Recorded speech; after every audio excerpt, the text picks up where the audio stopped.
Yo, what's up, everybody? It's your boy Jack OATz. You either know or you don't.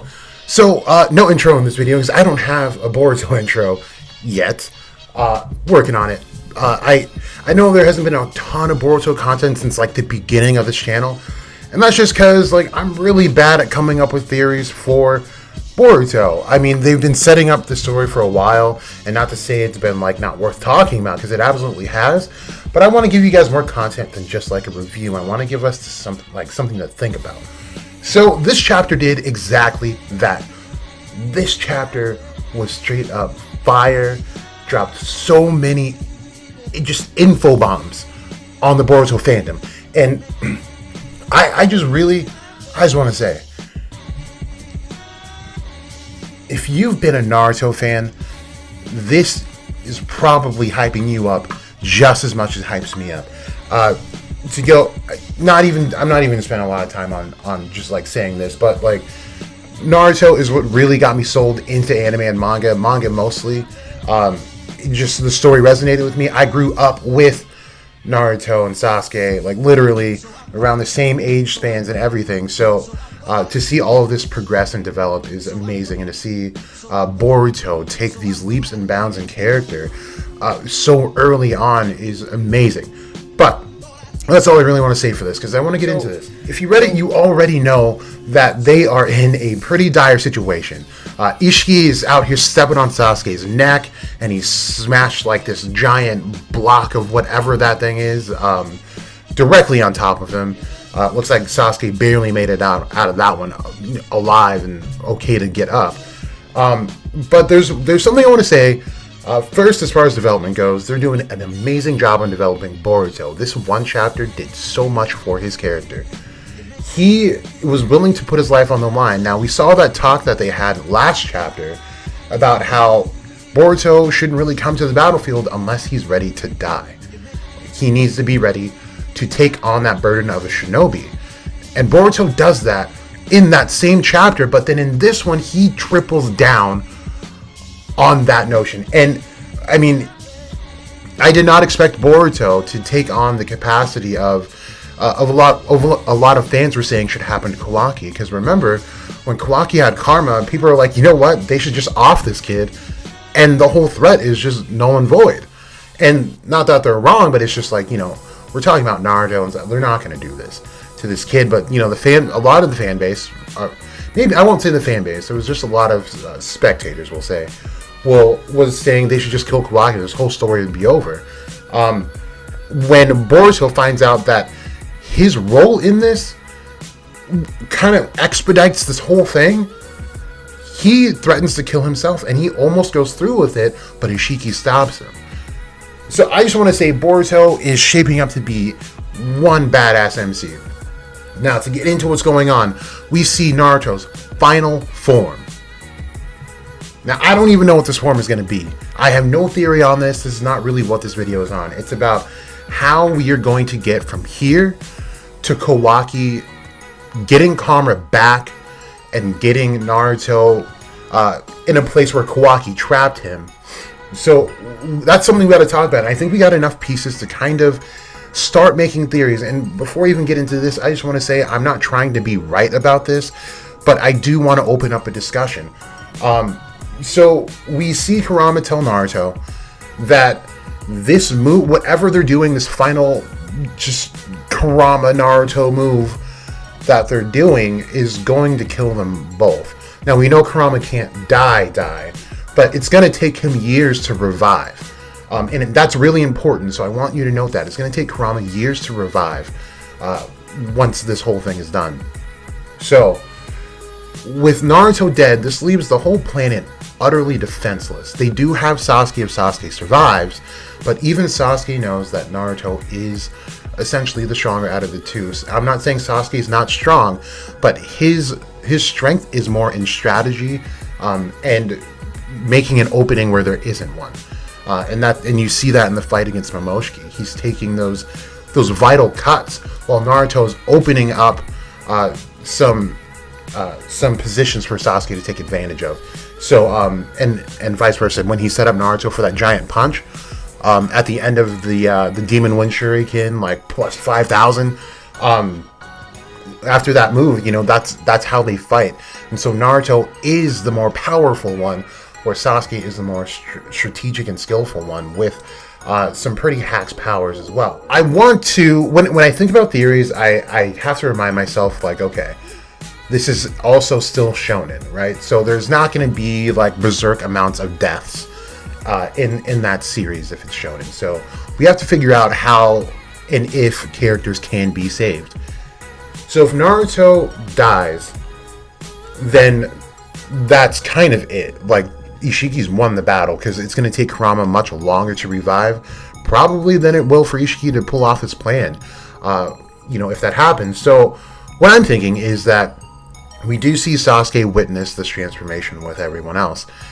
And I think even the writers of Boruto know it would be completely unfair and unjust for just Naruto to get a power-up like this. Especially if they do plan on killing one or both of these characters. They're going to send them off in the best way possible, because most of this fan base is the Naruto fan base. So they do want to keep them around for as long as possible, and just to send one of them off with not really too much to go off of is really going to kill the momentum that they're gaining. So we have to think from that standpoint too. So I do expect Sasuke to power up, and what I'm thinking is, right now Sasuke is really good at going for the jugular. When he sees the opening, he takes it. He does not hesitate. That's what makes Sasuke one of the greatest characters in this series. But my opinion, I love Sasuke. Thing is, at this point, if Naruto gets this kind of power up, he can't help Naruto in the way that he's been doing it before.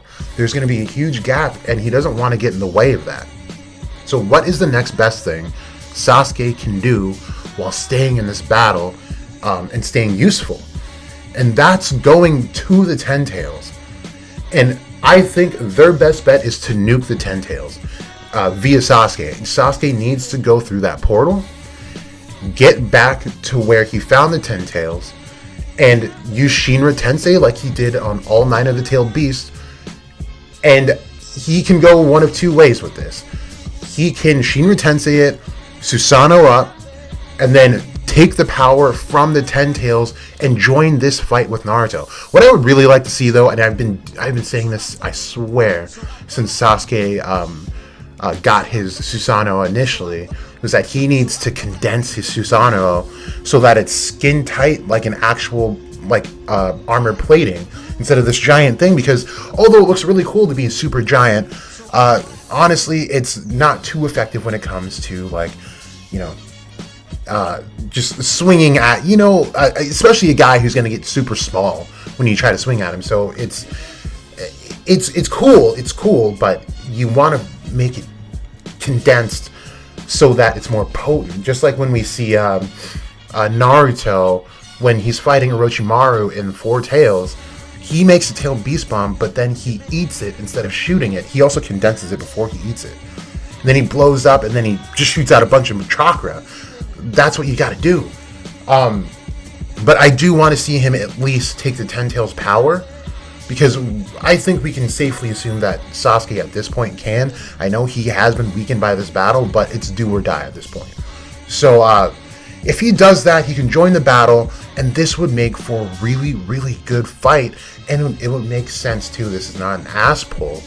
We've seen Sasuke do this against Naruto. The only difference is that we haven't seen it with the Ten Tails yet, and this would really amp up that Susanoo way more than we saw it against Naruto. Now, here's the thing. With Naruto about to die after this, even Sasuke knows that Naruto is vital to have around for his strength, and the people really look up to him. It's his leadership and the idea that he presents about peace and keeping that peace no matter what it takes. So if they lose him, they lose hope.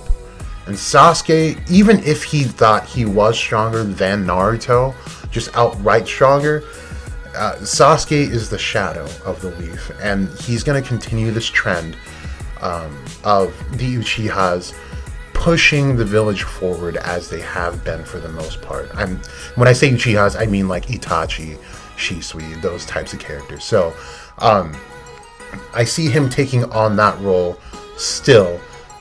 And while that may suck, the light of hope is Sarada, because she is going to be striving to become Hokage, and to see an Uchiha face on the stones finally, especially when Boruto doesn't want to be Hokage, is going to be even great. But I'm talking about the story, and I want to get into this theory. So what I think is going to happen is they're going to fight Ishiki, and Naruto will die.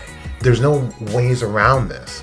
I don't know if they'll actually kill Ishiki all the way, because we do see Kawaki get karma back. And he says that he's going to send Boruto where he sent Naruto. And I think I'll get into that a little after this. So what I think is going to happen is Sasuke is going to use Rine Rebirth to revive either Naruto and or Kurama. If he's got the strength, if he's still amped by absorbing the Ten Tails power, he could probably pull off both. But I do wonder if it will be too much for his body and he'll die. I would like to kind of see that happen. Like, one of these guys, I feel like, should go. This is the right timing for one of them to go. And I don't think it's the exact right time for Naruto yet. Especially with the wording Kawaki uses in the very first chapter. So, like I said, I do believe Sasuke is going to use Rine Rebirth to bring back Naruto and Kurama. But let's go with a what if really quick. What if he only does have strength to bring back Naruto? And this rule of them dying has to apply to Kurama specifically, because it is his power that he's using. So if Kurama goes away, it's just Naruto. Not to say Naruto's not strong on his own, but the fact of the matter is they need Kurama to be even stronger. And with him gone, Naruto has to die, because if Kurama dies, or is, out of his body, then the body dies as well. And we've seen that in the war. So the next best thing to do is, if Sasuke does take the power from the Ten Tails, is to somehow get it inside of Naruto before he actually dies. So now we have a 10-tailed host for Naruto. We have a host for the Ten Tails, which would be Naruto, and he is suited for this because his bloodline is directly from Hagoromo and Kaguya. So his body is able to do this. He was on the Ashura side, so he is able to do this.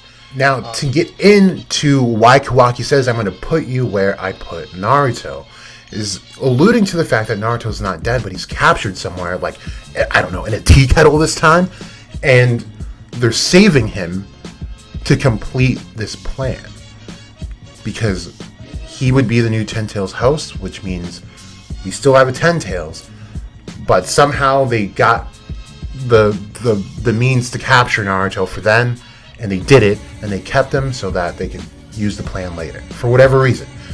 But I think that's the direction it's headed.